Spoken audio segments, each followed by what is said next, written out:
Anjali ma'am, तो आज हम लोग जो है बिहार ड्रेसर का जो है नेक्स्ट क्लास करने वाले हैं। तो क्लास स्टार्ट करने से पहले अगर आप भी जो है बिहार बीटीएससी ड्रेसर की वैकेंसी की तैयारी करना चाहते हैं तो आप हमारे सूर्या बैच को ज्वाइन कर सकते हैं, जिसमें आप लोगों को डेली लाइव क्लासेस मिलेगा। अगर लाइव क्लास किसी भी कारण से छूट जाता है तो recording classes, complete PDF notes, complete syllabus wise जो है आप लोगों की तैयारी करवाई जाएगी।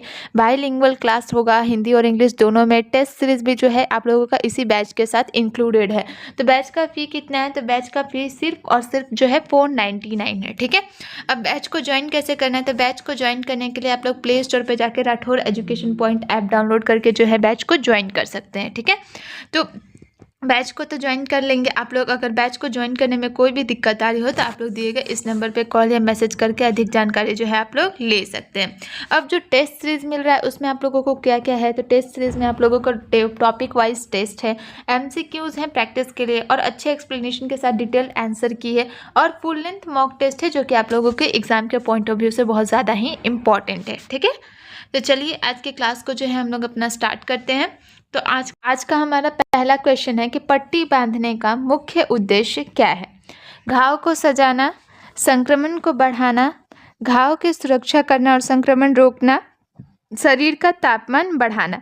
तो पट्टी बांधने का हमारा मेन एम क्या होता है? तो उसका एम ही होता है कि बाहरी धूल, मिट्टी और संक्रमण से बचाना, ताकि घाव पर जो भी दवा लगा है वो सुरक्षित रहे। तो हमारा क्या ड्रेसिंग का है पट्टी बांधने का मुख्य उद्देश्य? कि घाव की सुरक्षा करना और संक्रमण को रोकना, जिससे कि जो है उसमें इन्फेक्शन ना हो। अब अगला क्वेश्चन है हमारा कि बांधने के लिए सबसे उपयुक्त पट्टी कौन सी होती है? सिल्क पट्टी, कॉटन बैंडेज, प्लास्टिक पट्टी और लोहे की पट्टी। तो सबसे ज़्यादा उपयुक्त कौन सी पट्टी होती है हमारा? तो जो है कॉटन की पट्टी जो है सबसे ज़्यादा जो है अच्छी होती है, कपास की पट्टी, क्योंकि ये नर्म होता है और त्वचा के लिए जो है सुरक्षित होता है। ये घाव पर क्या करता है? तो प्रेशर बनाकर ब्लड को रोकता है और इन्फेक्शन से भी प्रोटेक्ट करता है। नेक्स्ट क्वेश्चन है हमारा कि घाव साफ करने में सबसे पहले कौन सा घोल प्रयोग किया जाता है? नारियल तेल, नॉर्मल सलाइन, दूध और सिरका। तो हम लोग किस चीज़ का यूज़ करते हैं? तो नॉर्मल सलाइन। ठीक है, 0.9% सोडियम क्लोराइड सॉल्यूशन, जो कि घाव को क्या करता है? तो साफ करने करता है। क्योंकि क्या है? तो ये सबसे ज़्यादा यूज़ किया जाता है। क्यों? तो क्योंकि यह शरीर के तरल जो भी मतलब है उसके समान संतुलन रखता है। ठीक, और घाव में जलन नहीं करता है। नेक्स्ट क्वेश्चन है हमारा कि पट्टी बांधते समय दबाव कैसा होना चाहिए? बहुत ढीला, बहुत कसा हुआ, मध्यम और आरामदायक, जितना हो सके टाइट। तो हम लोग पट्टी बांधते समय किस बात का ध्यान रखेंगे? कि वो ज़्यादा कसा हुआ ना हो और ज़्यादा ढीला ना हो, तो मतलब मध्यम और आरामदायक, ताकि क्योंकि अगर हम लोग उसको कस के बांधेंगे तो खून का संचार जो है वो बंद हो जाएगा। ठीक, तो इसीलिए हम लोग जो है मध्यम बांधेंगे और आरामदायक बांधेंगे। ठीक, अगला क्वेश्चन है हमारा कि ड्रेसर का मुख्य कार्य क्या है? ऑपरेशन करना, डॉक्टर की सलाह के अनुसार घाव की सफाई और पट्टी करना, दवा लिखना, एक्सरे करना। तो ड्रेसर का हमारा मुख्य काम क्या होता है? कि डॉक्टर की सलाह के अनुसार वो घाव की सफाई और पट्टी करे। इसके अलावा जो है वो मरीज के देखभाल में भी सहयोग देना होता है। ठीक है, अगला क्वेश्चन है हमारा कि घाव से रक्तस्राव को रोकने के लिए सबसे पहले क्या करना चाहिए? घाव को धोना, घाव पर दवा लगाना, घाव पर दबाव डालना और घाव खुला छोड़ देना। तो अगर घाव से ब्लीडिंग हो रहा है तो हम लोग उसको रोकने के लिए क्या करेंगे? तो उस पर प्रेशर लगाएंगे। ठीक है, उस पर हम लोग क्या करेंगे? तो उसको प्रेशर लगाएंगे। किससे? कोई भी मतलब साफ कपड़ा या पट्टी से हम लोग उस पर प्रेशर लगाएंगे, जिससे क्या होगा? तो ब्लीडिंग कंट्रोल हो जाएगा और ज़्यादा खून नहीं बहेगा। अगला क्वेश्चन है हमारा कि पट्टी बांधते समय सबसे पहले क्या ध्यान देना चाहिए? पट्टी का रंग, पट्टी की सफाई और स्टेराइल होना, पट्टी की लंबाई और पट्टी का डिज़ाइन। तो पट्टी बांधने से पहले हम लोग क्या सुनिश्चित करेंगे? कि पट्टी साफ और स्टेराइल हो, क्योंकि गंदी पट्टी से क्या होगा? तो इन्फेक्शन फैलेगा। ठीक, अब अगला क्वेश्चन है हमारा कि ड्रेसिंग करने से पहले कौन सा सुरक्षा उपाय सबसे ज़रूरी है? दस्ताने पहनना, बालों में कंघी करना, जूते पहनना, फ़ोन स्विच ऑफ करना। तो इसमें से हमारा सबसे ज़्यादा अनिवार्य क्या है? तो दस्ताने पहनना, जिससे कि क्या होगा, जिससे कि मरीज और ड्रेसर दोनों को इन्फेक्शन से बचाया जा सकेगा। और यह एक यूनिवर्सल प्रिकॉशन का हिस्सा है। किसका हिस्सा है, तो यूनिवर्सल प्रिकॉशन का। अब अगला क्वेश्चन है हमारा कि यदि घाव से मवाद आ रहा हो तो किस प्रकार की पट्टी उपयुक्त मानी जाती है। सूती सूखी पट्टी, गीली पट्टी, एंटीसेप्टिक लगी हुई पट्टी और सिल्क पट्टी। अगर पस है तो पस किसका संकेत है, हमारा इन्फेक्शन का। तो ऐसे में हम लोग क्या करेंगे, तो घाव को जो है अच्छे तरीके से एंटीसेप्टिक लगा करके फिर हम लोग जो है उस पर पट्टी करेंगे, ताकि क्या होगा, तो इन्फेक्शन नहीं फैलेगा। अब अगला क्वेश्चन है हमारा कि ड्रेसिंग करने के बाद उपयोग में लाए गए गंदे ड्रेसिंग मटेरियल को कहाँ फेंकना चाहिए। खुले में फेंक देना चाहिए, सड़क किनारे फेंकना चाहिए, बायोमेडिकल वेस्ट कंटेनर में डालना चाहिए, किसी भी जगह फेंक सकते हैं। तो जो भी ड्रेसिंग के बाद हम लोग गंदा कॉटन, पट्टी और ग्लव्स है तो उसको हम लोग कहाँ पर डालेंगे, तो बायोमेडिकल वेस्ट कंटेनर में डालेंगे, ताकि क्या हो, तो इन्फेक्शन का खतरा ना हो और ना ही वो फैले। तो अस्पताल में इसके लिए जो हम लोग क्या देखे, आप लोगों ने देखा होगा कि बायोमेडिकल वेस्ट होगा लाल, नीला, पीला, लाल, पीला, नीला और काले कलर का कंटेनर जो है यूज़ होता है। अब अगला क्वेश्चन है हमारा कि घाव की सफाई में सबसे पहले कौन सा पदार्थ इस्तेमाल किया जाता है। अल्कोहल, नॉर्मल सलाइन, ब्लीच और एंटीबायोटिक क्रीम। तो घाव का सफाई करने के लिए हम लोग सबसे पहले क्या यूज़ करते हैं, तो नॉर्मल सलाइन, क्योंकि ये सबसे सुरक्षित और प्रभावी होता है। ठीक, इससे हम लोग घाव को साफ करते हैं, फिर ही हम लोग जो है पट्टी वट्टी करते हैं।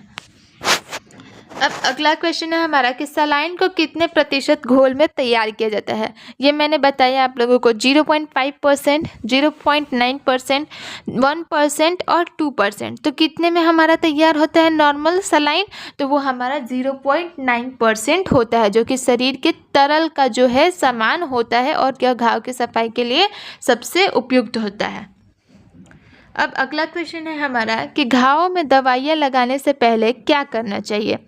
घाव को धोना, घाव को सूखा छोड़ देना, घाव को फिर से खोलना और घाव को जलाना। तो हम लोग सबसे पहले क्या करेंगे, घाव पे जो भी पट्टी है उसको करने, दवाई लगाने से पहले तो घाव को धोएंगे। ठीक है, घाव को दवाई लगाने से पहले हम लोग उसको अच्छे से धोएंगे, किससे, तो NS से या फिर बिटाडीन सोल्यूशन से, ताकि जो है घाव में गंदगी या फिर पस ना हो। अब अगला क्वेश्चन है हमारा कि एक जलने के घाव में आपको क्या करना चाहिए। जलन को शांत करने के लिए घाव पर बर्फ लगाना, जलने वाले हिस्से को सीधे पानी में डालना, जलने पर सीधे पट्टी बांधना, जलने वाले हिस्से को खुला छोड़ देना। तो अगर जलने वाला घाव है तो उसमें हम लोग क्या करेंगे, तो जलन वाले हिस्से को सीधे हम लोग जो है पानी में डाल देंगे, क्योंकि इससे क्या होगा, तो इससे जो भी प्रभावित हिस्सा है उसको हम लोग अगर पानी में डालेंगे तो जलन है वो शांत हो जाएगा और दर्द भी कम हो जाएगा। क्योंकि बर्फ़ से क्या होता है, तो जलन बढ़ता है। ठीक, इसलिए बर्फ़ का हम लोग इस्तेमाल नहीं करते, हम लोग उसका पानी का, ठीक है, जलन को शांत कर ले घाव को, पर हम लोग क्या करते हैं, तो सीधे पानी में डाल देते हैं। अब अगला क्वेश्चन है हमारा कि मरीज को पेट में तेज़ दर्द हो तो क्या करना चाहिए। उसे दर्द निवारक देना, उसे तुरंत सर्जरी के लिए भेजना, उसके पेट पर गर्म पानी का बोतल रखना, डॉक्टर से सलाह लेना।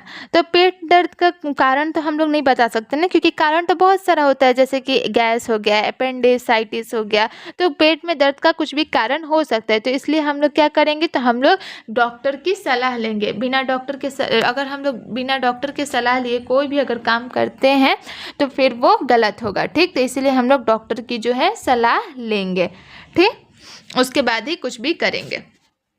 अब अगला क्वेश्चन है हमारा कि एंटीसेप्टिक पाउडर का मुख्य कार्य क्या है, मुख्य उपयोग क्या है। घाव को हरा बनाना, घाव पर सूजन लाना, घाव पर बैक्टीरिया को खत्म करना और घाव पर रक्तस्राव को बढ़ाना। तो एंटीसेप्टिक पाउडर का मुख्य उद्देश्य क्या है, तो घाव में किसी भी तरह का जो बैक्टीरिया है या संक्रमण है उसको खत्म करना। ये घाव को क्या करता है, तो सूखने और जल्दी ठीक होने में हेल्प करता है। अगला क्वेश्चन है हमारा कि पट्टी बांधने के बाद उसे कितनी बार चेक करना चाहिए। हर 30 मिनट में, हर 24 घंटे में, हर 4 से 6 घंटे में, और कभी नहीं। तो पट्टी बांधने के बाद हम लोग कब चेक करेंगे, तो हर 4 से 6 घंटे में जो है उसे चेक करना चाहिए, ताकि यह देखा जा सके कि पट्टी ठीक से जगह पर है, घाव में कोई समस्या तो नहीं है। तो इसलिए हम लोग उसे 4 से 6 घंटे में चेक करते रहेंगे। अब अगला क्वेश्चन है हमारा कि घाव पर पानी डालने से पहले क्या ध्यान रखना चाहिए। पानी का तापमान बहुत गर्म होना चाहिए, पानी का तापमान रूम टेम्परेचर होना चाहिए, पानी का तापमान बहुत ठंडा होना चाहिए, पानी में शैम्पू मिलाना चाहिए। तो घाव का सफाई करने के लिए हम लोग जो है किस तरह का जो है यूज़ करेंगे, तो सामान्य तापमान मतलब रूम टेम्परेचर पे जो है पानी का जो है टेम्परेचर होना चाहिए। कि अत्यधिक गर्म होगा या फिर ठंडा होगा तो पानी क्या करेगा, वो जाके घाव में जलन या फिर दर्द जो है पैदा कर देगा। नेक्स्ट क्वेश्चन है हमारा कि घाव में रक्तस्राव रुकने के बाद क्या करना चाहिए। घाव को खुला छोड़ देना, घाव पर दबाव डालना, घाव पर दवा लगाना और पट्टी करना, और घाव को नष्ट करना। तो अगर जब घाव से जो है ब्लीडिंग आना बंद हो गया तो हम लोग क्या करेंगे, तो घाव को अच्छे से साफ करके उस पर क्या करेंगे, तो दवा लगाएंगे। दवा लगा के फिर हम लोग उसे पट्टी से बांध देंगे। यह घाव को क्या करेगा, तो ये सुरक्षित रखेगा। अब अगला क्वेश्चन है हमारा कि यदि किसी मरीज को जलने की स्थिति में बुखार हो तो आपको क्या करना चाहिए। जलने के स्थान पर बर्फ लगाना, जलने वाले स्थान पर ताज़े पानी का छिड़काव करना, डॉक्टर से संपर्क करना और बुखार की दवा देना, किसी भी दवा का इस्तेमाल न करना। तो अगर जलने के बाद बुखार आया है तो ये क्या है, तो ये एक गंभीर संकेत है। ठीक है, तो इसके लिए हम लोग क्या करेंगे, तो डॉक्टर से कांटेक्ट करेंगे और बुखार की दवा लेंगे। ठीक, ताकि वो अच्छे से जो है डॉक्टर समझ के दे सके, हमें खुद से कुछ भी नहीं करना चाहिए। अब अगला क्वेश्चन है हमारा कि घाव में सूजन होने पर आपको क्या करना चाहिए। घाव पर ज़्यादा दबाव डालना, घाव को ठंडे पानी से धोना, घाव पर गर्म पानी से पट्टी करना, घाव को खुला छोड़ देना। तो हम अगर सूजन है तो हम लोग क्या करेंगे, तो उसे ठंडे पानी से जो है धोएंगे। ठंडे पानी से धोने से क्या होगा, तो सूजन कम होगा और राहत मिलेगा। गर्म पानी से अगर धोएंगे तो क्या हो जाएगा, तो सूजन और बढ़ जाएगा। अब अगला क्वेश्चन है हमारा कि मलेरिया के रोगी को किस प्रकार का इलाज दिया जाता है। सलाइन घोल, एंटीबायोटिक, एंटी मलेरियल दवाइयाँ और पेन किलर। तो मलेरिया के इलाज के लिए हम लोग किस तरह की दवाइयाँ देते हैं, तो एंटी मलेरियल दवाइयाँ, जैसे कि क्विनीन हो गया, आर्टिमिसिनिन हो गया। तो ये सब दवाइयाँ क्या हैं, तो ये मलेरिया के परजीवी को मारने में हेल्प करते हैं। अब नेक्स्ट क्वेश्चन है हमारा कि गर्मी में लू लगने पर सबसे पहले क्या करना चाहिए। मरीज को गर्म स्थान पर ले जाना, मरीज को आरामदायक स्थान पर रखना और ठंडे पानी से स्नान कराना, मरीज को तुरंत खाना देना, मरीज को बर्फ देना। तो लू लग गया है तो हम लोग क्या करेंगे, तो मरीज को आरामदायक स्थान पर रखेंगे और ठंडे पानी से जो है उसको स्नान कराएंगे। और उसके शरीर को क्या करेंगे, तो स्नान कराने के बाद या फिर ठंडा पट्टी भी हम लोग उसको दे सकते हैं, जिससे उसका बॉडी जो है वो गर्म ना रहे और थोड़ा बॉडी जो है ठीक हो। अब अगला क्वेश्चन है हमारा कि घाव में संक्रमण रोकने के लिए किस प्रकार की एंटीबायोटिक का प्रयोग किया जाता है। Tetanus antibiotic, penicillin, sulfa drugs और एंटीसेप्टिक लोशन। तो हम लोग किस तरह का जो है यूज़ करते हैं एंटीबायोटिक, तो हम लोग यूज़ करते हैं एंटीसेप्टिक लोशन का। ठीक, घाव से इन्फेक्शन को प्रोटेक्ट करने के लिए। एंटीसेप्टिक का से हो गए तो जैसे कि बेटाडीन वगैरह, तो ये क्या करेंगे, तो इन्फेक्शन को रोकेंगे और घाव को साफ रखने में हेल्प करते हैं। अब अगला क्वेश्चन है हमारा कि सर्जरी के बाद मरीज को कौन सी देखभाल की आवश्यकता होती है। दिन में एक बार पट्टी बदलना, दर्द निवारक दवाइयाँ देना, घाव को साफ और सूखा रखना, उपरोक्त सभी। तो सर्जरी के बाद मरीज को किस किस चीज़ की ज़रूरत होगी, तो उपरोक्त सभी। उसे दिन में एक बार पट्टी भी बदलना होगा, दर्द निवारक दवाइयाँ भी देनी होगी, घाव को साफ और सूखा भी रखना होगा। तो इसीलिए हम लोग जो है ये सारी चीज़ें जो है सर्जरी के बाद करनी होती हैं। अब अगला क्वेश्चन है हमारा कि घाव की सफाई करते समय किस उपकरण का प्रयोग किया जाता है। सर्जिकल स्कैल्पल, सर्जिकल कैंची, बैक्टीरिया नाशक घोल और टेप। तो हम लोग किस चीज़ का यूज़ करते हैं, एक मिनट, तो हम लोग किस चीज़ का यूज़ करते हैं घाव की सफाई करते समय, कौन से उपकरण का यूज़ होता है? तो बैक्टीरिया नाशक घोल का, ठीक है। बैक्टीरिया नाशक घोल ये घाव की सफाई करता है। और कैसे, मतलब बैक्टीरिया नाशक घोल कौन कौन से होंगे? तो हाइड्रोजन पेरोक्साइड, जो ये सब क्या करेगा? तो इन्फेक्शन को रोकेगा। अब अगला क्वेश्चन है हमारा कि किसी मरीज को उच्च बुखार हो तो उसे क्या करना चाहिए? तुरंत ठंडा पानी देना, डॉक्टर से संपर्क करना, सर्दी के कपड़े पहनना और गर्म पानी से स्नान करना। तो अगर हाई फीवर हो, हाई फीवर को ठीक से हम लोग प्रबंधित करने के लिए क्या करेंगे? तो डॉक्टर से संपर्क करेंगे, क्योंकि यह बुखार क्या हो सकता है? तो हो सकता है कि ये गंभीर इन्फेक्शन हो या फिर बीमारी का कोई संकेत हो। अगला क्वेश्चन है हमारा कि घाव की पट्टी को कितने समय में बदलना चाहिए? हर 12 घंटे में, हर 24 घंटे में, हर 48 घंटे में, जितनी जल्दी हो सके। तो घाव की जो पट्टी होती है उसको हम लोग आमतौर पर कब बदलते हैं? तो हर जो है 24 घंटे में जो है हम लोग आमतौर पे पट्टी को बदलते हैं, ठीक है, हर 24 घंटे में, ठीक, जिससे कि क्या हो? तो घाव की सफाई बनी रहे, कोई गंदगी और इन्फेक्शन ना हो। अगर यदि घाव जल्दी गीला हो गया है तो उसकी पट्टी हम लोग जल्दी बदल सकते हैं। अब अगला क्वेश्चन है हमारा कि बच्चियों को टीकाकरण की सूची में कौन सा टीका शामिल है? बीसीजी, पोलियो, मेनिंजाइटिस, उपरोक्त सभी। तो बच्चों का जो भी ये मतलब है तो उसमें कौन सा टीका शामिल है टीकाकरण सूची में? तो ये सभी जो है टीकाकरण सूची में शामिल है, बीसीजी भी, पोलियो भी और मेनिंजाइटिस भी, ठीक। नेक्स्ट क्वेश्चन है हमारा कि जलने की स्थिति में सबसे पहला कदम क्या होता है? जलने वाले स्थान पर बर्फ लगाना, ये हम लोगों ने ऊपर ही किया है। तो क्या होता है? तो जलने वाले स्थान को ठंडे पानी से धोना जो है सबसे पहला कदम होता है। अब अगला क्वेश्चन है हमारा कि आघात के कारण होने वाली चोटों को प्राथमिक चिकित्सा में कैसे संभालना चाहिए? तुरंत डॉक्टर से संपर्क करना, केवल बर्फ लगाना, आघात स्थल पर दबाव डालना और रक्तस्राव रोकना, किसी भी प्रकार की दवा देना। तो हम लोग क्या करेंगे आघात की स्थिति में? तो सबसे पहले हम लोग चोट पर जो है दबाव डालेंगे और रक्तस्राव को रोकेंगे। इसके बाद स्थिति को जो है स्थिर करके हम लोग डॉक्टर से संपर्क करेंगे। अगला क्वेश्चन है हमारा कि निमोनिया के रोगी को कौन सी दवाइयाँ दी जाती हैं? एंटीबायोटिक, एंटी मलेरियल दवाइयाँ, पेन किलर और एंटीवायरल दवाइयाँ। तो हम लोग निमोनिया के रोगी को कौन सी दवाइयाँ देते हैं? तो निमोनिया एक बैक्टीरियल इन्फेक्शन होता है, ठीक। तो जिसके लिए हम लोग क्या देते हैं? तो एंटीबायोटिक्स, ठीक। इन दवाइयों से क्या होगा? तो बैक्टीरिया का जो प्रभाव है वो कम होगा और रोगी की स्थिति में सुधार होगा। अब नेक्स्ट क्वेश्चन है हमारा कि ब्लड प्रेशर को नियंत्रित करने के लिए कौन सी दवाइयाँ दी जाती हैं? Anti histaminic, anti hypertensive, anti depressant और एंटी माइक्रोबियल। तो जो भी हाई बीपी है, ठीक है, हाई बीपी को हम लोग क्या करते हैं? तो हाइपरटेंशन। तो इस समय हम लोग कौन सी दवाइयाँ देंगे? तो एंटी हाइपरटेंसिव दवाइयाँ दी जाती हैं। कौन कौन से ऐसे दवाइयाँ? तो एसी इनहिबिटर्स, बेटा ब्लॉकर्स, ठीक। तो ये सब कौन सी दवाइयाँ हैं? तो ये सब रक्तचाप को सामान्य कर देती हैं। अब नेक्स्ट क्वेश्चन है हमारा कि जब किसी व्यक्ति को कार्डियक अरेस्ट होता है तो पहले क्या करना चाहिए? उसे आराम से छोड़ देना, तुरंत सीपीआर करना, उसे गर्म पानी पिलाना, उसे दर्द निवारक दवा देना।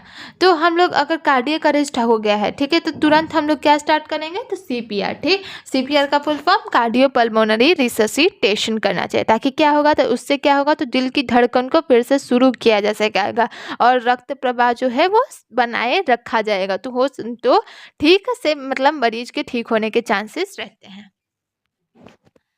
अब अगला क्वेश्चन है हमारा कि टेटनस के लक्षण क्या होते हैं? बुखार और सूजन, मांसपेशियों में अकड़न और दर्द, सिर दर्द और चक्कर आना, खांसी और गले में खराश। तो टेटनस क्या है? तो टेटनस एक बैक्टीरियल इन्फेक्शन है। तो जिससे क्या होता है? तो जिससे मांसपेशियों में अकड़न होती है और दर्द होता है, ठीक। ये इन्फेक्शन आमतौर पर घाव के माध्यम से जो है बॉडी में इंटर करता है और हमारे तंत्रिका तंत्र को जो है प्रभावित करता है। अगला क्वेश्चन है हमारा कि रक्त में शुगर की मात्रा को नियंत्रित करने के लिए कौन सी दवाइयाँ दी जाती हैं? इंसुलिन, एंटीबायोटिक, पेन किलर और डाइजेस्टिव एंजाइम। तो हम लोग जो भी रक्त में शुगर की मात्रा को कंट्रोल करने के लिए हम लोग क्या देते हैं, तो इंसुलिन का यूज़ किया जाता है, जो कि क्या करता है, तो ब्लड में ग्लूकोज की लेवल को जो है नॉर्मल बनाए रखता है और डायबिटीज़ रोगियों में ज़्यादातर होता है। अगला क्वेश्चन है हमारा कि मरीज के इलाज में संक्रमण को रोकने के लिए क्या किया जाना चाहिए। घाव को बंद रखना, हाथों की सफाई और उचित उपकरणों का प्रयोग, मरीज को खाने में एंटीबायोटिक देना, शरीर को गर्म रखना। तो अगर संक्रमण को रोकना है तो उसके लिए हम लोग क्या करेंगे, तो हाथों की सफाई और उचित इंस्ट्रूमेंट्स का यूज़ करेंगे, जिससे कि क्या होगा, तो इन्फेक्शन से बचा जा सकता है।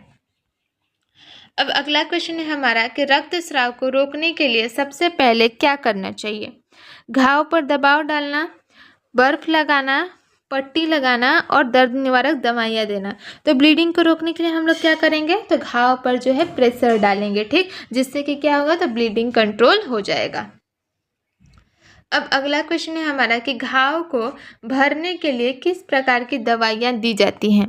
एंटीबायोटिक क्रीम, दर्द निवारक दवाइयाँ, विटामिन सी और जिंक और स्टेरॉइड क्रीम। तो घाव को जल्दी भरने के लिए हम लोग क्या ज़रूरी होता है, तो विटामिन सी और जिंक जो है ये ज़रूरी होता है, क्योंकि ये क्या करते हैं, तो ये भी जो भी मतलब सेल्स हैं उनकी मरम्मत करते हैं और उनके जो भी मतलब संख्या है उसमें वृद्धि करते हैं। अगला क्वेश्चन है हमारा कि गर्मी के मौसम में डिहाइड्रेशन के लक्षण क्या होते हैं। ज़्यादा प्यास लगना और चक्कर आना, सिर दर्द और दस्त, बुखार और खांसी, शरीर में अकड़न और सूजन। तो गर्मी के मौसम में डिहाइड्रेशन का लक्षण क्या है, तो ज़्यादा प्यास लगना, चक्कर आना, सूखी त्वचा और मुंह। तो ये सब क्या है, तो ये डिहाइड्रेशन के लक्षण हैं। नेक्स्ट क्वेश्चन है हमारा कि चोट लगने पर सबसे पहले क्या करना चाहिए। घाव को धोकर साफ करना, आराम से छोड़ देना, दर्द निवारक दवाइयाँ देना और बर्फ़ लगाना। तो अगर चोट लगा है तो सबसे पहले हम लोग क्या करेंगे, तो घाव को जो है साफ पानी से धोकर उसको स्वच्छ करेंगे, ताकि किसी भी प्रकार का जो गंदगी है या बैक्टीरिया घाव में प्रवेश ना करे। नेक्स्ट क्वेश्चन है हमारा कि गर्भावस्था के दौरान होने वाली आम समस्याओं में से कौन सी समस्या है।